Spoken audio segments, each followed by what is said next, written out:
ಮಾತ್ರಮನ್ನು ಬಂಕಿಮಚಂದ್ರ ಬರೆದದ್ದು 1875ರಲ್ಲಿ. 1875 ಅವರು ಮ್ಯಾಜಿಸ್ಟ್ರೇಟ್ ಇದ್ರು, ಬಹಳ ಪ್ರತಿಭಾ ಸಂಪನ್ನ. ಎಷ್ಟು ಬುದ್ಧಿವಂತ ಅಂದ್ರೆ ವಿದ್ಯಾರ್ಥಿಯಾಗಿದ್ದಾಗಲೇ ಲೆಜೆಂಡ್ ಆಗ್ಬಿಟ್ಟಿದ್ದ ದಂತಕಥೆ. ಬೆಂಗಾಲದಲ್ಲಿ ಅವನ ಹೆಸರು ಬಂದಿತ್ತು. ಹೈಸ್ಕೂಲ್ ವಿದ್ಯಾರ್ಥಿ ಆಗಿರುವಾಗಲೇ ಬಂಕಿಮಚಂದ್ರದ್ದು ಲಲಿತಾ ಮತ್ತು ಮಾನಸಿ ಅಂತ 2 ಕವನ ಸಂಕಲನಗಳು ಬಿಡುಗಡೆ ಆಗಿದ್ವು. ಯಾವ್ದಾದ್ರೂ ಊರಲ್ಲಿ ತುಂಬಾ ಬುದ್ಧಿವಂತ ಹುಡುಗ ಕಂಡ್ರೆ ಆ ಊರಿನ ಮೇಷ್ಟ್ರಿಗೆ ಹೇಳ್ತಿದ್ರು, ಇವ್ ನಮ್ಮೂರಿನ ಬಂಕಿಮ ಅಂತ.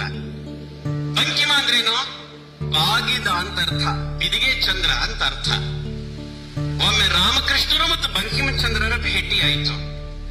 ರಾಮಕೃಷ್ಣರು ಬಂಕಿಮಚಂದ್ರರಿಗೆ ಕೇಳ್ತಾರೆ, ಬಂಕಿಮ, ನೀನು ಬಂಕಿಮ ಆದದ್ ಯಾಕೆ? ಬಂಕಿಮ ಅಂದ್ರೆ ಬಾಗಿದ ಅಂತ ಅರ್ಥ. ನೀನು ಬಾಗಿದ ವ್ಯಕ್ತಿ ಆದದ್ ಹೇಗೆ?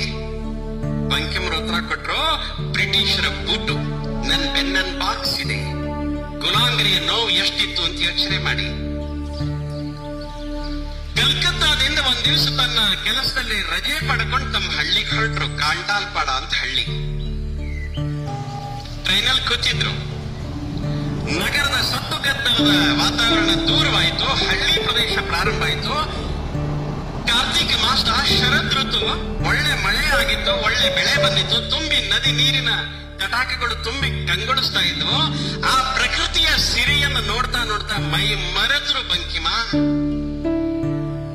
ಆ ಮಹಾಪುರುಷನ ಒಳಗಣ್ಣಿಗೆ ತಾಯಿ ಭಾರತೀಯ ಸಾಕ್ಷಾತ್ಕಾರ ಆಯಿತು. ಅವಳು ಮುಂದೆ ಅವರು ನತಮಸ್ತಕರಾದರು. ತಾಯೇ ವಂದಿಸುವೆ, ಒಂದೇ ಮಾತರಂ ಅವರ ಬಾಯಿಂದ ಹೊರಬಂತು. ಆ ಸಸ್ಯ ಶ್ಯಾಮಲೆಯಾದ ಮಾತೃ ಪ್ರದೇಶ ಕೇರಳದಿಂದ ಹಿಮಾಲಯದ ತನಕ ಕಣ್ಮುಂದೆ ಬಂತು. ಸಸ್ಯ ಶ್ಯಾಮಲೆಯಾದ ತಾಯಿಯ ವಂದನೆ ಮಾಡಿದರು. ಆದ್ರೆ ಆ ತಾಯಿ ದಾಸ್ಯದಲ್ಲಿದ್ದಾಳೆ. 30 ಕೋಟಿ ಮಕ್ಕಳಿದ್ದು ತಾಯಿಯ ದಾರಿದ್ರ್ಯ, ದಾಸ್ಯ. ತಾಯಿ ಹೇಳಿದ್ಲಂತೆ, ಇಷ್ಟು ಮಂದಿ ಮಕ್ಕಳು ನನಗಿದ್ದು ನಾನು ದಾಸ್ಯದಲ್ಲಿ ಇರೋದಕ್ಕಿಂತ ನಾನು ಬಂಜೆಯಾಗಿದ್ರೆ ಒಳ್ಳೇದಿತ್ತು. ಕುಪುತ್ರ ಕೋಟಿ ಇದೇಕೆ ಬಂಜೆತನ ಲೇಸೆಂದು ತಾಯಿಯ ಕಣ್ಣೀರು ಹರಿಸುತ್ತಿರದು. ಆ ದೃಶ್ಯ ಕಣ್ಮುಂದ್ ಬಂತು. ಬಂಕಿಯವರ ಒಂದೇ ಮಾತನ್ನು ಬರೀತಾರೆ, ಅಮ್ಮ, ನಿನ್ನನ್ನು ನೀನು ಅಬಲೆ ಅಂತ ಭಾವಿಸ್ಬೇಡ. ಅಬಲ ಏನೋಮ್ಮ ಎತ್ತೊಬಲೆ? ನಿನ್ನನ್ನು ಯಾರು ಅಬಲೆ ಅಂತ ಕರೀತಾರೆ? ನೀವ್ ಯಾರು? ಕೋಟಿ ಕೋಟಿ ಕಂಠ ಕಲಕಲ ನಿನಾದ ಕರಾಲೆ, ಕೋಟಿ ಕೋಟಿ ಭುಜಾಯ ಧ್ರಿಜ ಖರ ಖರೆ ವಾಲೆ. ಅಬಲ ಕೇನೋಮ ಎತ್ತೊಬಲೆ? ನೀ ದುರ್ಗೆ ಈರೈದು ಕೈಲುಗಳ ನಾಡಿಸುವೆ, ತೊಮ್ಮಿ ದುರ್ಗಾ ದಶಪ್ರಹರಣ ಧಾರಿಣಿ. ಎಲ್ಲ ವಾಕ್ಯಗಳು ಹೊರದುಂಬಿದವು. ಕಾಂಟಾಲ್ಪಾಡ ಬಂತು. ಕೆಳಗೆ ಇಳಿದ್ರು, ಮನೆಗೆ ಹೋದ್ರು.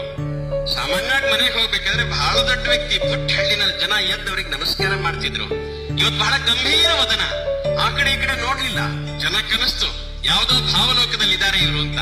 ಅವ್ರು ಸೀದಾ ಮನೆಗೆ ಹೋದ್ರು. ಊಟ ಮಾಡ್ಲಿಲ್ಲ. ಮನೆಯ ಟೆರೆಸ್ ಮೇಲೆ ಹೋಗಿ ಕೂತ್ಕೊಂಡ್ಬಿಟ್ರು. ಅವ್ರ ತಂಗಿ ಮಗ ಅವ್ರಿಗೊಂದು ಚಾಪೆ ಹಾಸ್ದ. ಅವನು ಹೋಗಿ ಕೂತ್ಕೊಂಡ. ಒಳ್ಳೆ ಬೆಳೆದಿಂಗಳು.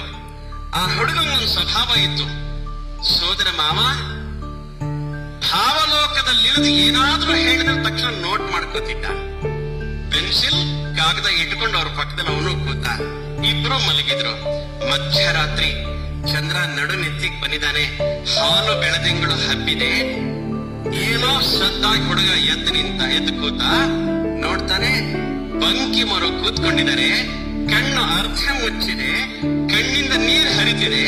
ತಮ್ಮಲ್ಲೇ ಏನೋ ಹೇಳ್ತಿದ್ದಾರೆ. ಕಿವಿಗೊಟ್ಟು ಅದನ್ನು ಕೇಳ್ದ. ನೋಟ್ ಮಾಡಿಕೊಂಡ. ಬೆಳಗ್ಗೆ ಎದ್ಮೇಲೆ, ಮಾಮ, ನಿನ್ನೆ ನೀವು ಹೇಳಿದ್ದನ್ನು ಬರ್ಕೊಂಡಿದ್ದೀನಿ ಅಂತ. ಅದೇ ಒಂದೇ ಮಾತರಂ.